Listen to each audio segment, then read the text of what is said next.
I'm Sarah. And today we'll be discussing Mistborn, The Final Empire by Brandon Sanderson. But first, what's something great that happened recently? Something great that happened recently is, I'm sure there are great things that have happened.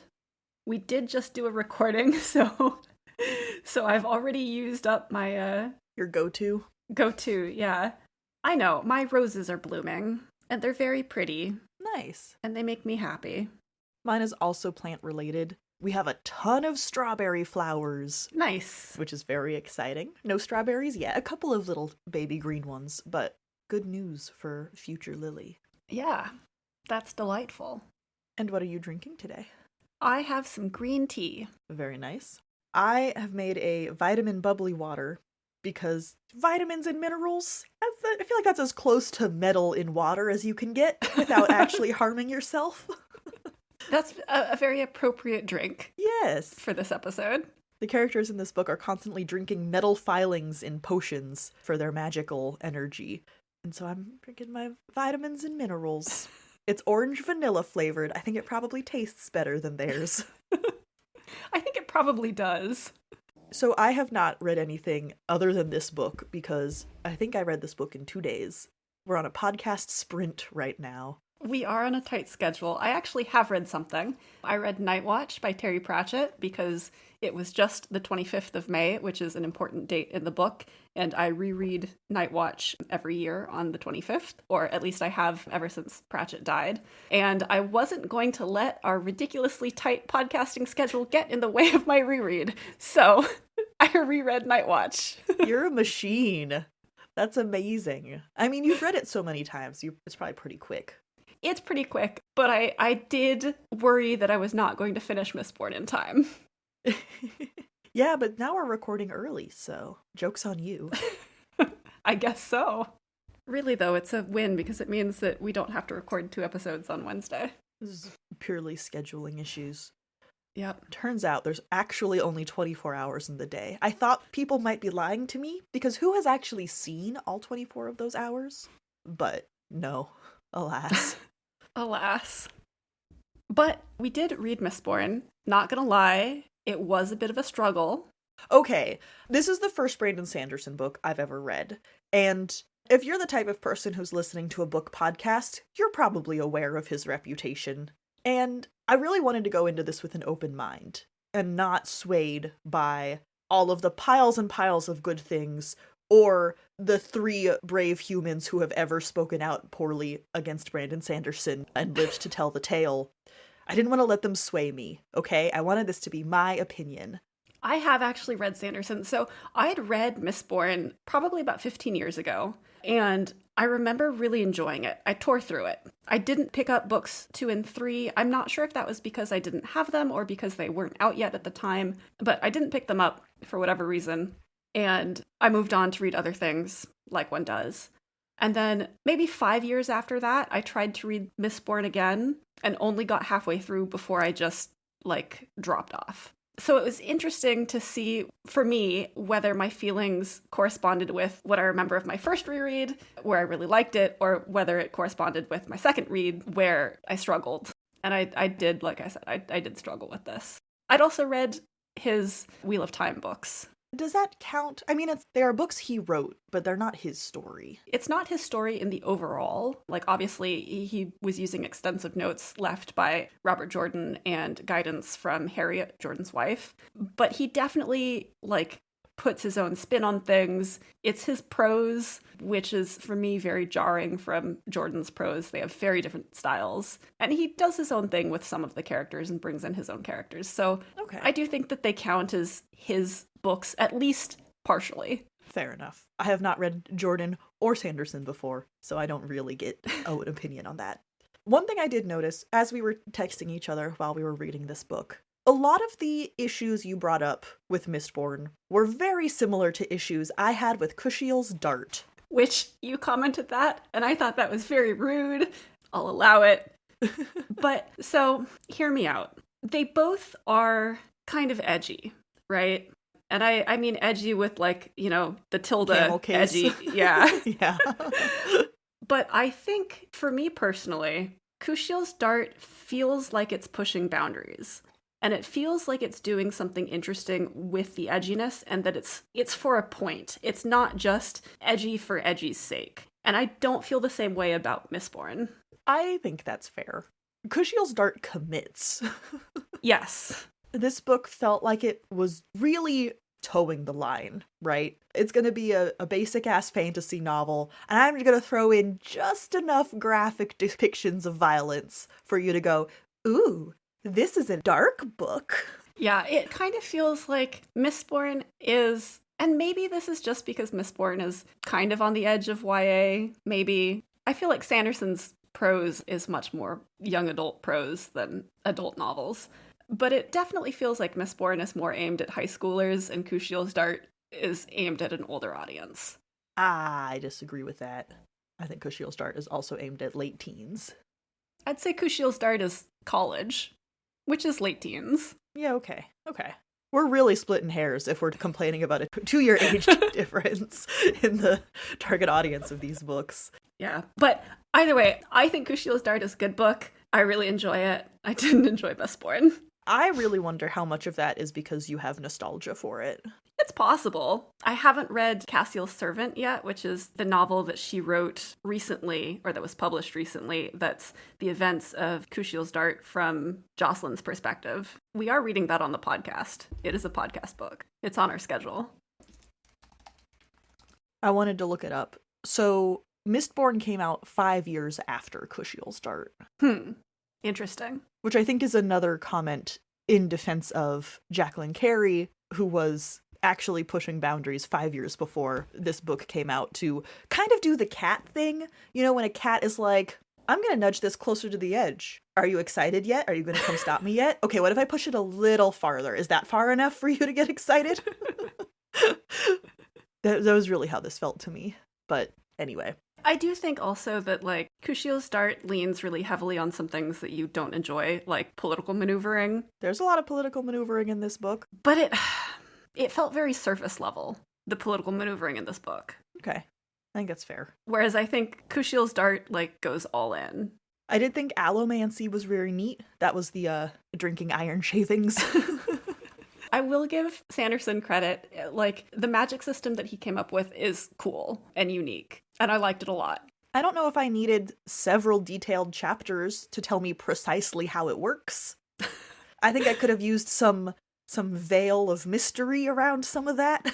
But that's the definition between a hard magic system and a soft magic system, isn't it? Where a hard magic system, everything is very explicit, and a soft magic system is a little bit hand-wavy. I think there's a difference between there is a hard magic system and I, the reader, know every detail of that magic system.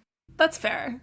Sanderson definitely spends a lot of time making sure that the reader knows every single detail of how the magic system works. Pages and pages and pages at a time.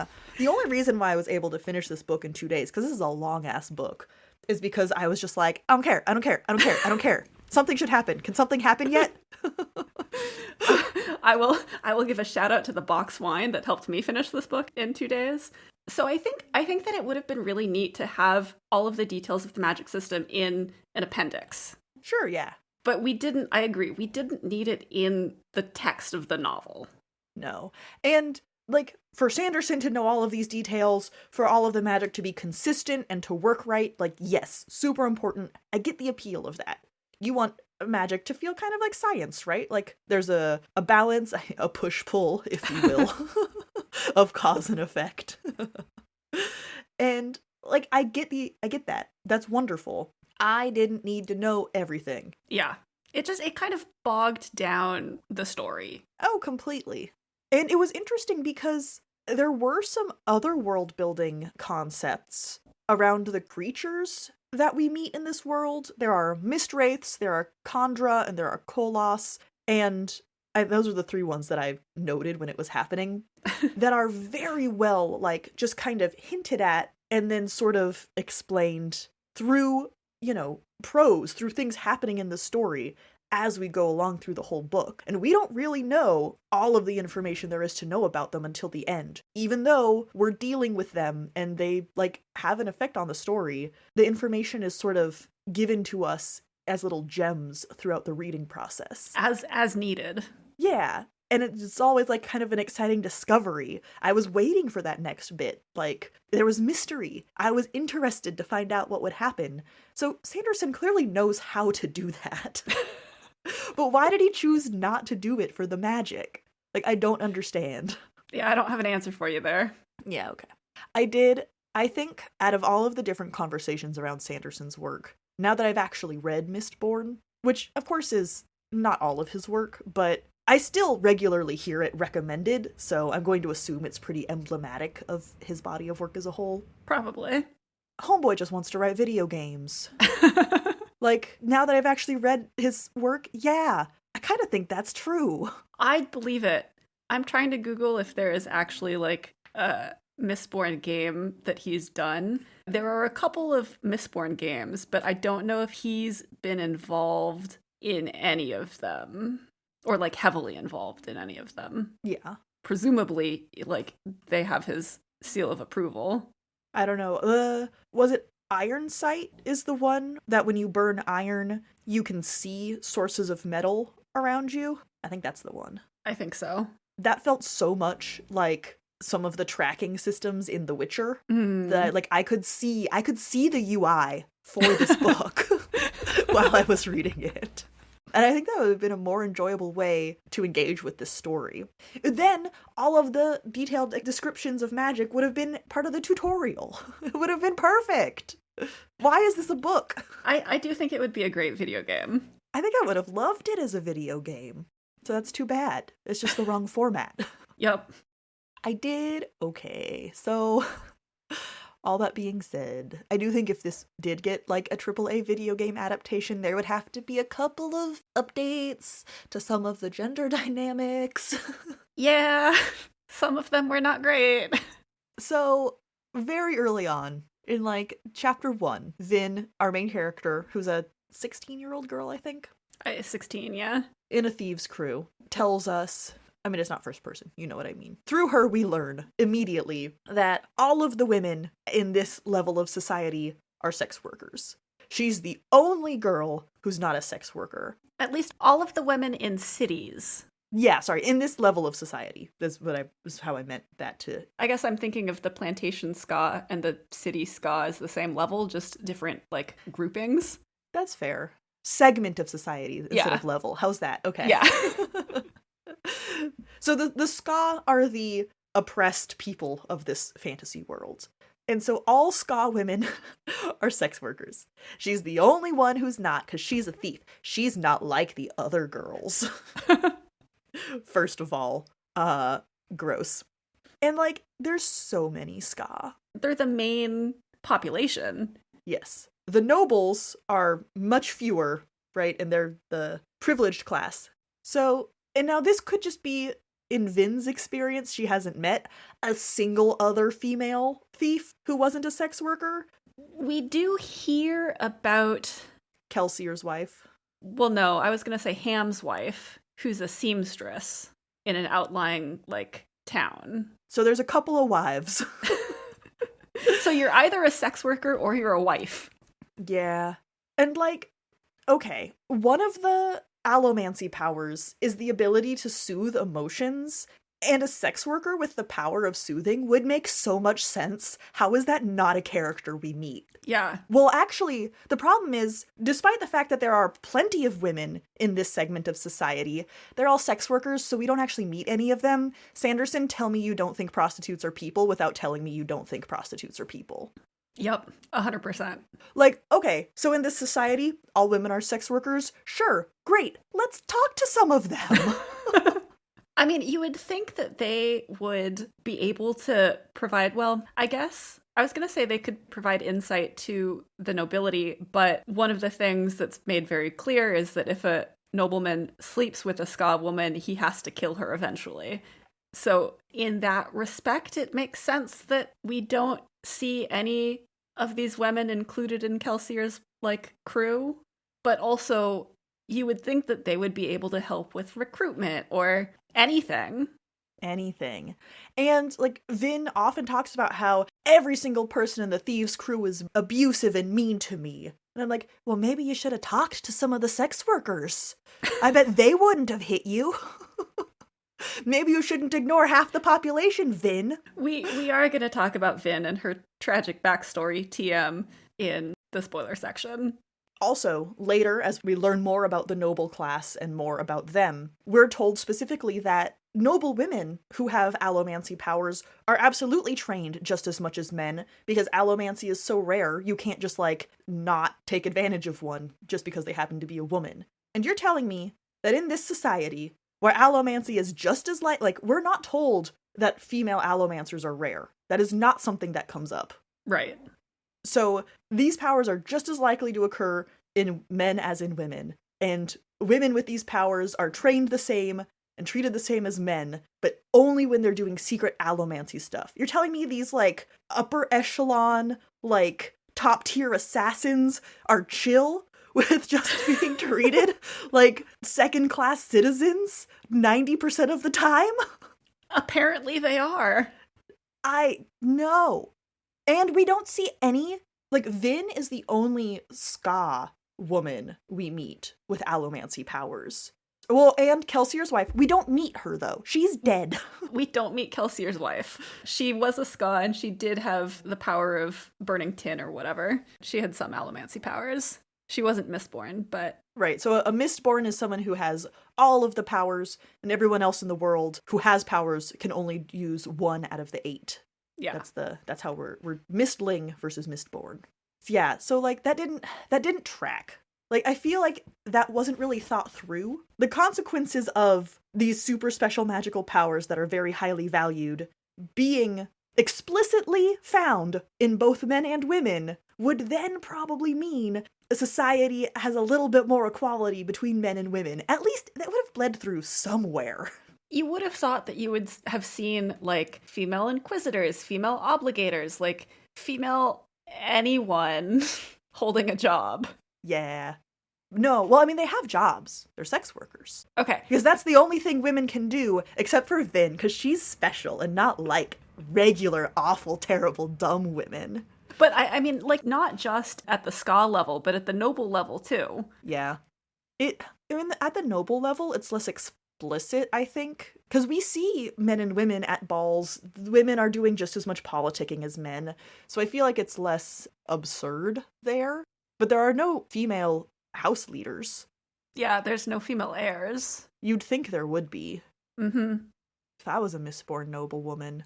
A lot of the politicking that we get from the women in those scenes revolves around men. At least until the very end. I don't want to spoil a thing, because we're not in the spoiler section yet. But, like, a lot of the politicking seems to come from Sean Illyria, was that her name? Yeah. Which was Ellen's former... The love interest's ex. Yeah, basically. And up until the very late stages, as far as we get, it all kind of seems to revolve around Ellen, like the politicking that she's doing. Yeah. That's because he's the most special boy.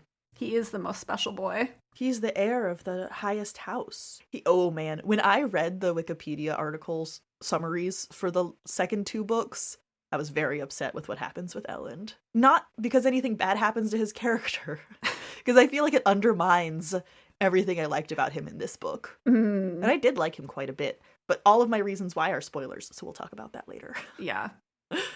I did, however, really like, again, explicitly called out by the text, there is no difference between ska and nobles. Except there kind of is, because ska are only allomancers if they have some kind of connection to the nobility in their bloodline. Yeah. That kind of undercuts it, doesn't it? Yeah, so, like, there's no genetic difference, but there is a genetic difference. Make up your mind, Sanderson. Well, I thought it was such a really nice point. And it comes up a couple of times in conversations. There's the thought that ska are subhuman, they're lesser than, but then, actually no. The book tells us they're exactly the same as nobles. You can't tell the difference visually. Apparently you could tell the difference visually in the beginning, but there's been enough inbreeding or, But they're not allowed to do inbreeding. Well, Anyone who's been impregnated by a nobleman is killed. Although what happens to female? I guess female nobles just don't visit sex workers because there are no male sex workers that we see we're told about. At least on the plantations, it doesn't matter if the woman is a sex worker. They're just kind of like, they can be picked out and taken to the plantation owner. Anyway. Oh yeah, there's so much sexual assault in this book. But what I was saying is and I don't remember where in the book it is, and I don't think I highlighted it, but there's a conversation that Elend has with his friends, and they're talking about the difference between the nobility and the ska, and they bring up the fact that it used to be like the nobility were taller, and they had a different hair color or something, and now that difference is gone. And it seems like that's happened over the course of hundreds of years. Like, it's not a recent change. I kind of interpreted that to be propaganda, because it doesn't make any sense. And we know that the histories are highly controlled by the Lord Ruler. Also, that's his name? I can't. I think that's his title. Really, just calling him the Lord was too close to God, I think. Even though he is supposed to be a god. So just calling him the Lord would have been fine. I mean, he is also a ruler. Yeah, but you don't need to say both. God King would have been great, okay? God King is fine. Why you gotta reinvent the wheel? Anyway, I interpreted that to be the Lord Ruler manipulating information. I actually, now that I think about it, I actually kind of think that it's just that the nobility, because we know that the Lord Ruler has, over the course of many years, he's unified a bunch of different, like, countries into one big empire. Mm-hmm. So I kind of just think that the nobility came from one country and the ska came from another. And that's why maybe originally they had some differences. But how could they have intermingled if that's illegal and they always get murdered? Unless you're saying that system doesn't actually work very well and there's a ton of, I don't want to say crossbreed, that feels so dehumanizing. I mean, I don't think it works very well because both Vin and Kelsier and all of the crew have allomancy powers, so clearly they have some kind of lineage tracing back to the nobility. That's true. Mistlings aren't actually that rare in the ska population, are they? They're not that rare. Yeah. But also, I don't think it's ever specified if this rule has been in effect for the entire duration of the Lord Ruler's rule. It could have been something that he instituted 200 years ago. It's kind of, I mean, okay, that's possible. It doesn't say, but we shouldn't have to have a headcanon to explain it. Yeah. I mean, everything we find out about the Lord Ruler is that he's very big on eugenics. And there are plenty of eugenics programs that he has explicitly had since the beginning. So I don't think it's a leap to assume that this one has also been. Anyway, yeah, why is this so complicated? Yeah. With how, well thought out some bits of the world building are, it's kind of amazing that other bits are just oh no. So the other thing that raised for me is that we find out there's a special cloak for Mistborn that is designed not to keep you warm, but to look badass when you're flying, which, hey, appearances are important. I get it. It's got all these little strips of fabric that fly around, which, cool, great. However, we're told that Mistborn, as being super special people, are not bothered by, the Watch. They're not hassled. Everyone just kind of leaves them alone because they don't want to get tangled up with any of these magic badasses flying around. So they just leave anyone alone who's wearing a Mistborn cloak. And then if that's true, and there's no visual difference, then how has there not been a system for stealing these cloaks and just walking around and not getting hassled? That's a very good question.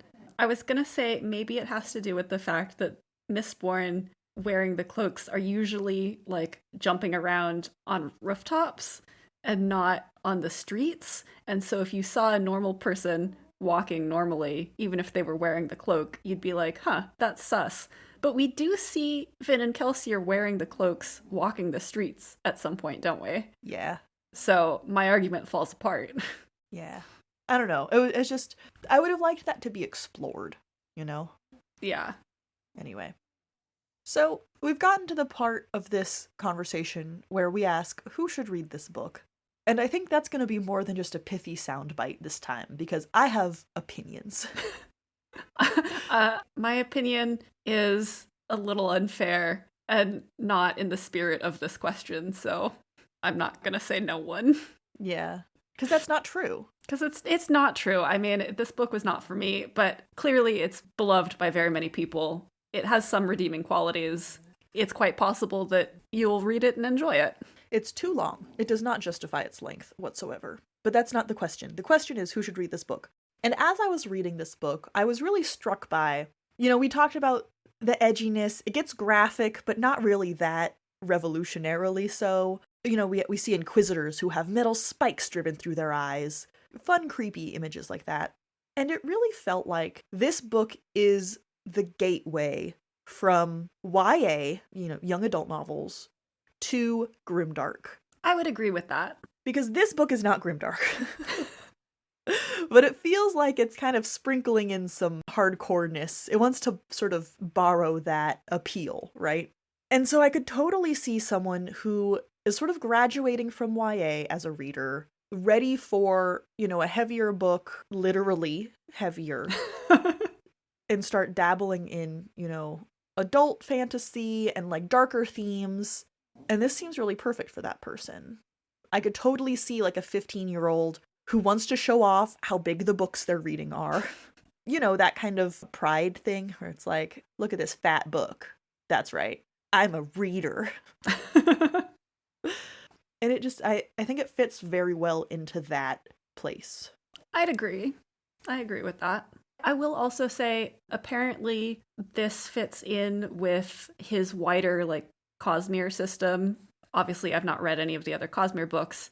I couldn't tell you how it fits, but it apparently does. So if you're looking for a series that has a lot of different, mini-series within it, but that all interconnects, maybe this is something that you'd enjoy. I do know that there is a character who shows up in this book who apparently shows up in other Cosmere books. I only know that because I'm on Twitter too much. I googled it. The Cosmere, who trademarked, books all share a single creation myth, and all take place in the same literal universe. So not like the same setting, same world building, right? But it sounds like literal, universe. Yeah. So I'm not sure. It does say that there's character overlap. Okay. There is character overlap. We see an informant who apparently shows up in other books. And I believe that some of the events that happen in books 2 and 3, which I've only read the Wikipedia summaries, I haven't read those books either, but I believe that there are some characters who link back to Cosmere. Yeah, and I can see that being a really appealing step to take out of YA. Yeah. Getting into a little bit more complex, interconnected storylines, getting a little bit more gritty. Inquisitor's really fun. I mean, they're awful and gross and mean, but I really liked them. I mean, there are some really interesting world-building aspects in this series. And to Sanderson's credit, he's a prolific author. I think his prose is a little bland. Maybe he'd benefit from being less prolific, but he's consistently putting out books. So you don't have to worry really about unfinished series as much as some other authors. That's for damn sure. I'm walking myself back a little bit, though. I guess maybe I should say I can see the appeal for this reader, because I also think that reader is young enough that I don't like all of the sex worker dehumanization for them. So now I'm stuck. I've walked myself into a corner. Honestly, I think there are better books to read, but... Yeah. I mean, I'm not going to finish the series. No, I'm not either. I barely got through this book, and the fact that there's 2 more that are just as long. Dear God. I do actually want to talk about this a little bit in the spoiler section, so okay, let's go. We should move on. A huge thank you to Fiona, who is one of our Patreon members. If you support us on Patreon for just $1 a month, you get access to a bunch of fun nonsense. Our most recent post was a game of Shoot, Screw, or Marry, played with characters from the Vinyl Detective series by Andrew Cartmel. So please come support us so that we can continue to make this podcast. The remainder of this episode contains spoilers. So, about the books 2 and 3. Like I was saying, I did read the Wikipedia summaries for them. And I do think that it sounds like Sanderson is doing some interesting like trope reversals and playing around with the chosen one trope. And like, it sounds like the series goes in interesting directions. I don't know. This first book was so bland that I'm not going to be bothered to read books 2 and 3. I thought each chapter in this book has like an excerpt from a historical text, which I really liked, actually. Yeah, that was fun. And like trying to figure out who that is and learning like tidbits about it and how that sort of is relating to the chapter you're about to read was really fun. And then it's also like we find out that it's written by the Chosen One, who was supposed to gain this amazing power. And so we're like, oh shit, okay, that's the Lord Ruler. Like, how does this reasonable guy turn into this awful tyrant? And so I thought it was really cool the way Sanderson was playing with the Chosen One trope. Because how often do you see the Chosen One after they've done the thing they were chosen to do? Mm-hmm. And it's kind of that idea of you either die a hero or live long enough to see yourself become the villain. Mm-hmm. And I was like, this is awesome. And then it turns out the Lord Ruler wasn't even the Chosen One.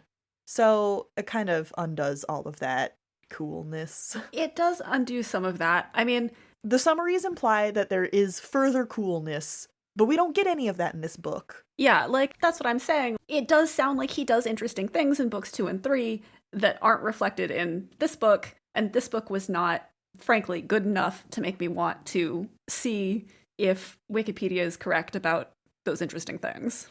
Yeah. So, if the Lord Ruler is so all-powerful, which this book has, like, says he is, even though Vin defeats him at the end of this book, she is still, like, 100%, he was more powerful than anyone in the entire universe. It was basically a fluke that I figured out, like, where his Achilles heel was. Yeah. Why is he such an ass? That's a good question. Like, he is a tyrant. He is awful. He has created this society where the Ska are disposable, subhuman people. Not even people, but, I mean, they are obviously people. Well, and not just the Ska, but, like, the Terracemen, too, are essentially bred through a eugenics program to be a subservient race. Yeah, I understand why he did that to them, though, because they could have figured out his weakness. So that douchiness makes sense. Why is he so mean to the Ska? If he is all-powerful, he does not need to rule with an iron fist to maintain his rule.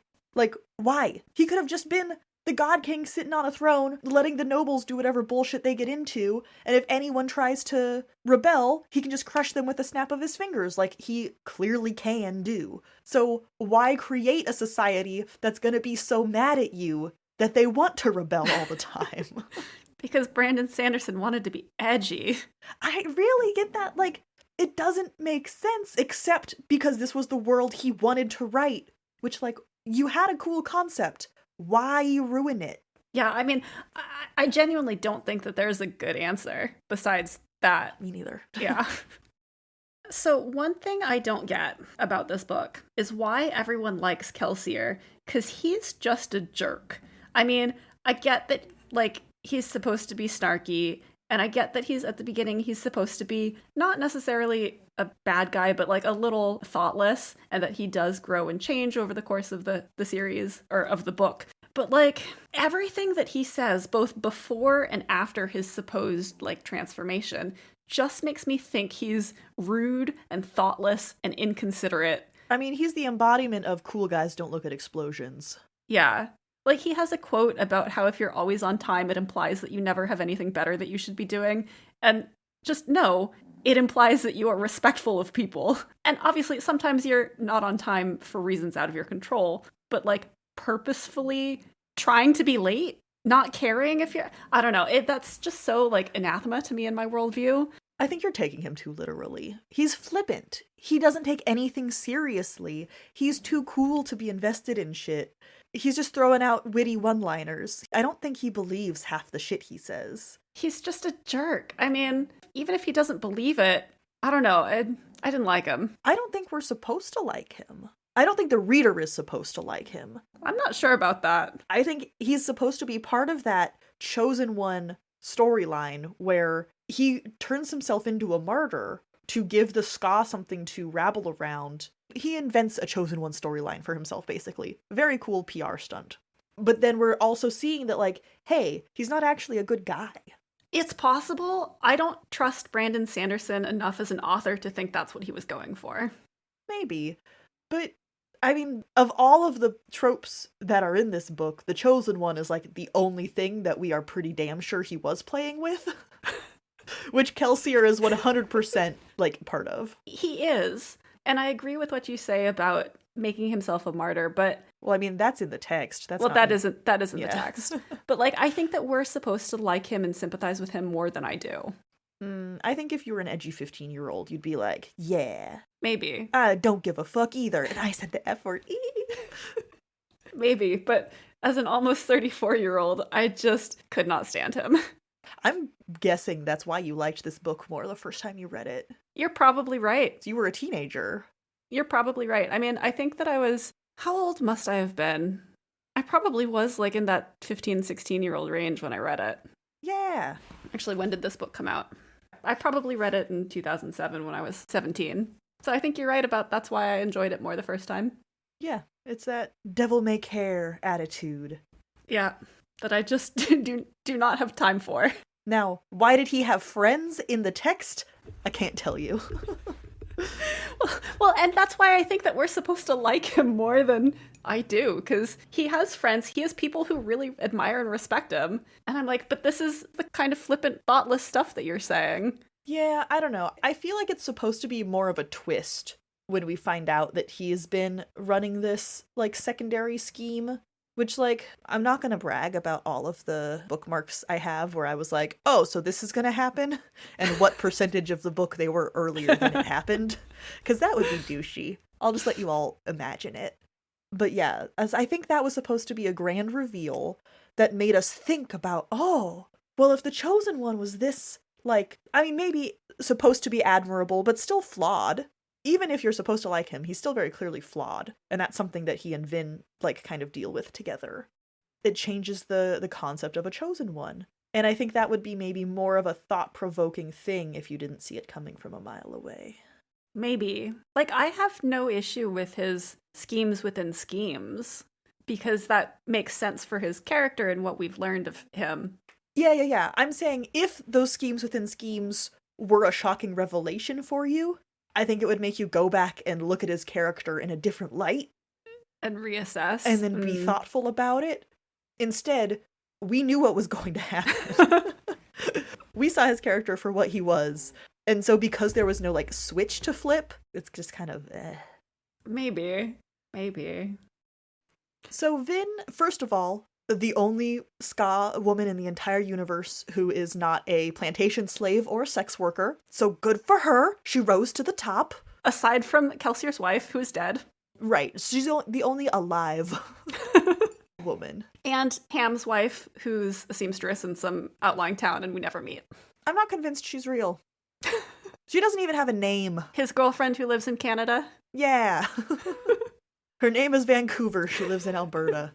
But yeah, Vin. So what frustrated me about Vin was how much her tragic backstory was harped upon. It seemed like lazy shorthand for making the reader like her and sympathize with her.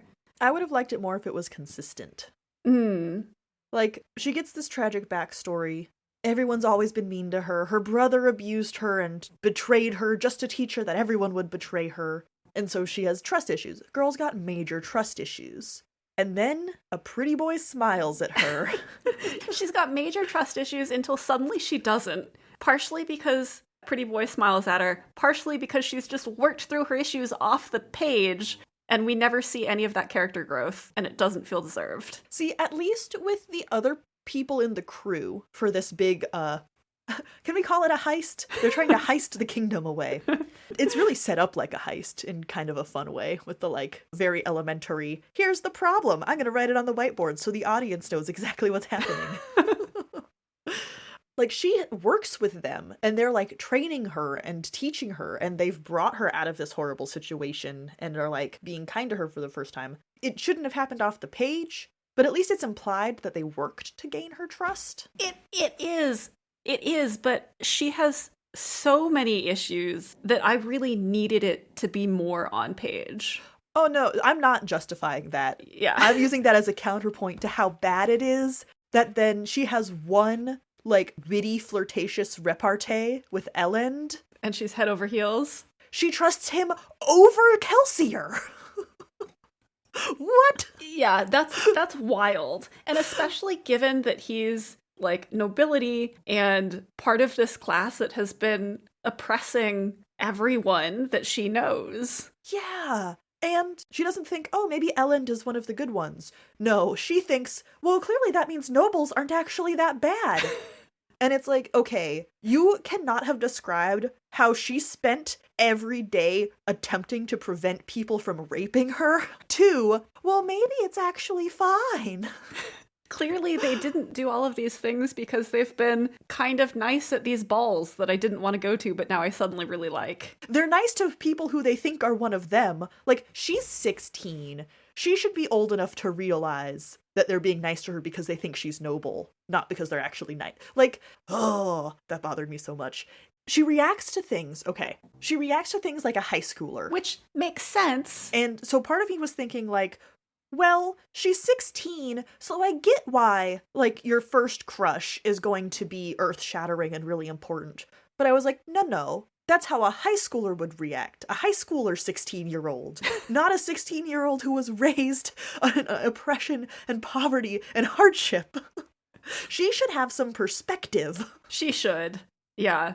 And so it was really that, like, flip from she is so resourceful and realistic and damaged to I'm just a regular high school girl and I hope the boy I like asks me to the dance. Yeah, it just, there's a lot of assumptions going on and stuff that we don't see on the page that needs to be on the page to make these scenes work.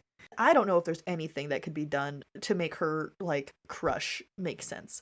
And again, I'm not saying 16-year-olds don't have crushes that don't rock their world. I'm saying that it is antithesis with the character we have been introduced to. Yeah. For a crush to rock her world this way. Yeah. I could even see, like, her crush rocking her world, but I don't think that she would react to it in the same way. That's, yeah, I was using rock her world as very shorthand. Yeah, like, I agree with you that it just is not consistent with the character that we've been introduced to up until now. Okay, and that's a huge bummer, because I really liked Elend. Oh my god, he might have been my favorite character. I think he's kind of, at least in this book, I think he's kind of the best character, actually. He's amazing. And I'm not saying that he, like, is a good person the whole time. No, he's definitely not. But he's consistent. He's a privileged douche who thinks way too highly of himself, has a very inflated sense of importance and ego. He is an edgy teenager. I guess he's supposed to be like 20. And the book treats him that way. Oh, I thought he was in his, like, late teens, but same difference. I think at one point he says, he's like, I'm only 21. When she makes a joke about him being twice her age. Oh, you know, I think you're right. Which also, a 16-year-old having a 21-year-old interested in them is so YA, like, the older boy likes me. Yup. Anyway, but that's fine. Like, that's an acceptable fantasy for a book to have. He's very, like, it's funny. The book says he has discovered philosophy and thinks he's very deep. And that's hilarious. The scene at the end when the lord, the nobleman that the thieves' crew have planted, the fake nobleman, he and all of his staff get captured and are going to be executed. And Elend thinks that Vin is part of that household, because that was her cover, like, strolls up to these grimdark monsters with carts full of people who are about to be, like, slaughtered in the streets. We've seen this happen before. It's supposed to be, like, it's brutal. We're expecting a brutal scene. And he just walks up and is like, who gave you permission? Like, oh my god, kid. Amazing. I love it. He has a crush on Vin. He doesn't know that's her name, but, you know, he does. His friends tease him for it. Like, best. I did like Elend, I'll admit. I don't necessarily enjoy Kelsier's assumption that because Vin uses his first name, she's in love with him. He's not wrong, But, like, men and women can be friends, too. Just because someone uses a first name doesn't mean that you're automatically in love with them. So that annoyed me just a little bit. Yeah. If he had seen through her and been like, oh, girl's got a crush for a different reason, I would have totally bought it. Yeah. But, like, just because she used his first name. Like, if he had said anything about the way she was talking about him, her demeanor when she talked, like, anything else. Anything else. Or if we had seen more of the conversation and she had been very, like, detached and cold, and then suddenly was like, oh, but Ellen. Yeah. Then, yeah. But no, that was... But just using his first name doesn't mean shit. I'm sorry, it doesn't. Completely unrelated to that, going back to the cool Grimdark Inquisitors, I did not understand why the Obligators and Inquisitors were mortal enemies. Like, you could have made me believe that it was politicking if Sanderson had done any work to show that, but they're just weirdly antagonistic in one scene, and I didn't get it. Yeah, I think that was, again, supposed to be a grand reveal of, they're just like us. Because until that point, Inquisitors have been superhuman monsters. They're stronger than you, they're smarter than you, they're faster than you. You versus an Inquisitor, you're gonna die. And so suddenly to see them being, like, petty and getting into politics and having a pissing match with the other, like, branch of government, I think was supposed to be like oh, they're people. Yeah, that reveal did not work for me. I needed more from it, if that was what Sanderson was going for.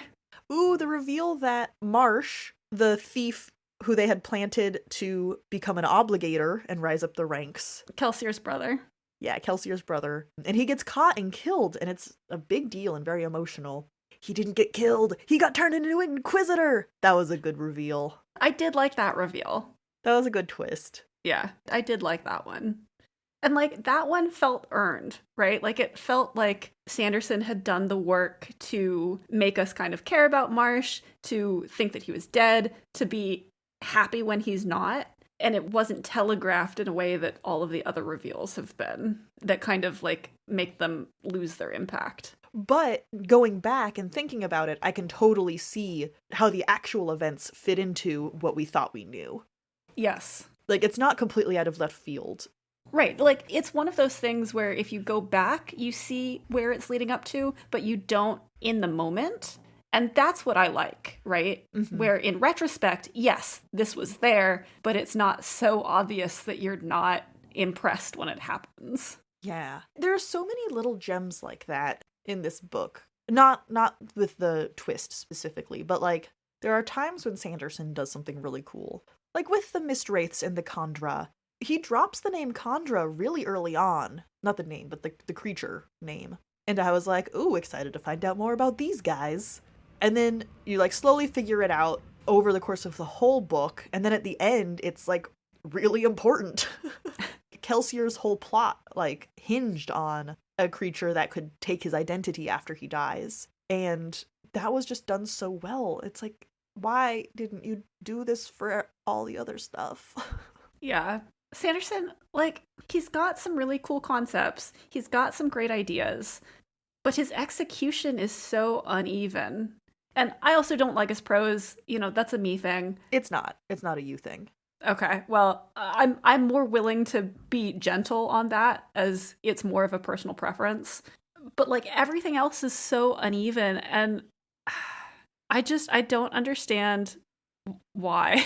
It's like if everything was blunt and surface level and spoon-fed, it would be one thing. But because some of it is more thoughtful than that, it makes me mad, because I'm like, well, you know how to do this, you know it's important, so what happened with everything else, my guy?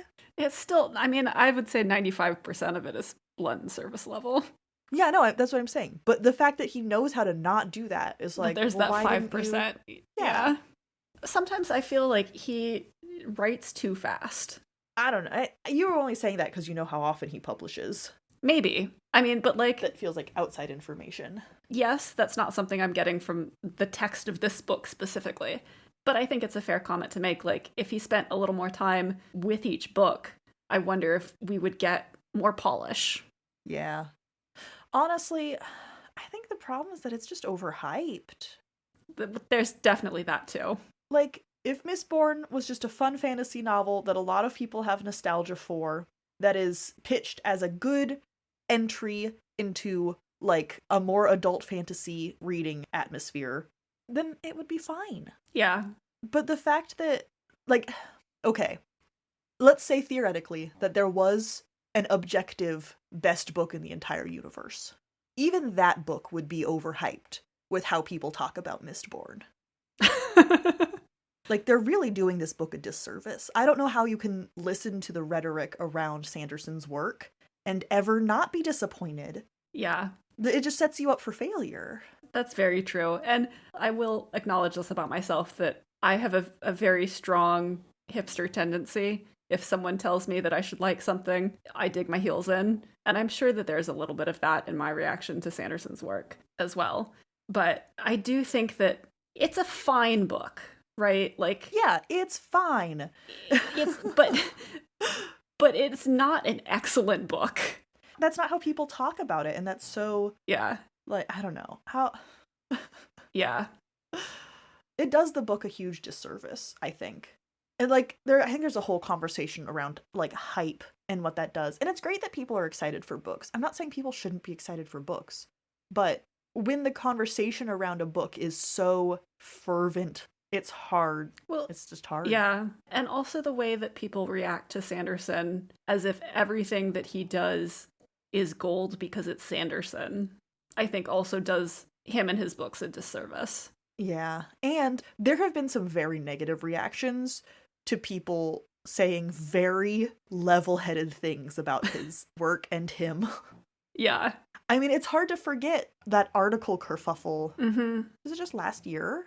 It was pretty recent. Someone wrote an article, they interviewed Sanderson, and all they said was that he's rich. Basically. Which is an objectively true fact. I mean, like, it wasn't necessarily a very, what's the word I'm looking for? Ass kissy. Yeah, like, it didn't go out of its way to be nice about Sanderson. Like, it wasn't... It wasn't flattering. Like, not that it wasn't flattering. It wasn't trying to puff him up. Yes. But I think flattering actually is the right term. Like, it wasn't flattering, but it also wasn't critical. Yeah, I mean, saying it wasn't flattering implies that it was unflattering, which is a different thing. True. I don't think it was unflattering. It just wasn't trying to flatter him. But, like, it definitely, at least the way that I read it, it was not particularly critical of him or his books or his lifestyle. And yet the reaction to it on Twitter was, like, outsized outrage. And it was the worst article that anyone had ever written. How dare this author, like, betray Sanderson by spending time with him and then writing this piece. And that I just did not understand. The guy who wrote it has also written a book, so everyone was like, he's just bitter that he doesn't have the same success. And it's like, the guy wrote a pleasantly neutral article. Yeah. And so when you have that as the rhetoric surrounding an author, how are you supposed to go into a book and not be biased? How could you possibly? Yeah. I think if Sanderson didn't have fans, we probably would have been like, wow, can you believe how outdated this book is? Ha! Here's the stuff we liked about it. Mm-hmm. But the fact that to this day it is recommended as, like, the best book ever. There's a meme on Reddit that no matter what type of book you say you're interested in reading, literally you could say you want a dystopian sci-fi. Literally anything. Historical fiction, anything. You want a fluffy romance. Yeah. Someone in the comments will say, oh, have you tried Mistborn by Sanderson? And they will make an argument for why, well, there's a romance in it. Oh, well, like, the ruler's kind of a tyrant, so that's why it's dystopian. Or, oh, well, you know, the magic is a really hard magic system, so you could call it sci-fi. And it's just this religious fervor for him and this book in particular. It's not even, oh, it was one of his first novels, and so we love it. Like, people genuinely think that it's the best book ever. And it's like, could you calm down? Read some other books, please. Yeah. And that's really too bad. I think we would have liked this book a lot more. Yeah, I agree. I mean, if it didn't come with all of that baggage, I don't know if I would have liked the book, but I would have hated it less. I think the tone of our conversation would have been different. It would have been like, this is a hilarious, outdated book. Yeah, absolutely. I wonder if he's grown since then. I feel like we would have said at least once. Probably. I mean, his first book came out in 2005. That is as far as I got when I was Googling it. I think he decided that this would be a better follow-up to Elantris than any of his other Cosmere books that he was considering. It's his second novel. Yeah. And like, oh wait, no. That's a list of his awards. Give me a list of books. There we go. Okay, it is his second novel. And like, let the man move on. It's almost 20 years later.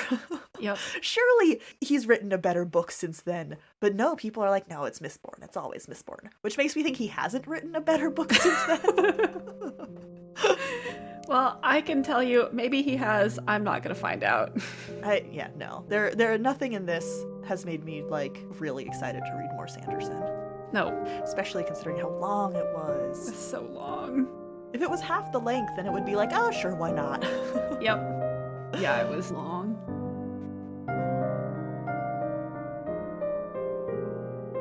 Thank you so much for listening to this episode of Fiction Fans. Come disagree with us. We're on Twitter, Blue Sky, Instagram, and TikTok at FictionFansPod. You can also email us at fictionfanspod@gmail.com. If you enjoyed the episode, please rate and review on Spotify and Apple Podcasts, and follow us wherever your podcasts live. We also have a Patreon where you can support us and find exclusive episodes and a lot of other nonsense. Thanks again for listening, and may your villains always be defeated. Bye.